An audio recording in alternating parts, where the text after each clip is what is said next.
Friends, welcome to cinema சம்பவம். நீங்கள் நம்ம பார்க்கக்கூடிய படம் இன்னோசென்ஸ், கொரியன் மூவி. நெட்ஃப்ளிக்ஸில் தமிழ் டப்பிங் அவைலபிலிட்டியாக இருக்குது. தன்னோட தகப்பனார் மர்மமான முறையில் கொல்லப்படுறாரு. ஆல்ரெடி இந்த பொண்ணு தன்னோட குடும்பத்தை பிரிஞ்சு தான் வாழ்ந்துகிட்டு இருக்கு. அவர் ஒரு நல்ல வக்கீலாக ஒரு சிட்டி லைஃப்பில் வாழ்ந்துகிட்டு இருக்கிறா. தன்னோட தாய் ஒரு டிம்னீஷியா மறதி நோயால் பாதிக்கப்பட்டவங்க. தன்னோட தம்பி ஆட்டிசமில் பிறந்தவன். ஸோ இதுக்கு மத்தியில் இந்த கொலை ஏற்பட்டது காரணமானு தாய் தான் சொல்லி அந்த ஊர் மேயர் அந்த அம்மாவை மாட்டி விட்டுறாப்புல. இந்த பொண்ணு அவங்க அம்மாவை காப்பாற்றுனுச்சா இல்லையா அப்படிங்கிறதான் மீதி கதைங்க. இதில் நிறைய கோர்ட்டு சீன் ட்ராமா தான் நிறையா வருது.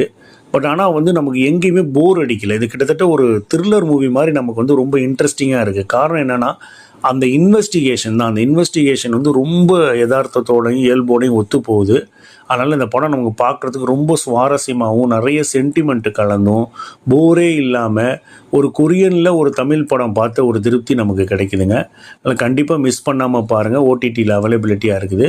மீண்டும் ஒரு வீடியோவில் சந்திக்கிறேன். நன்றி, வணக்கம்.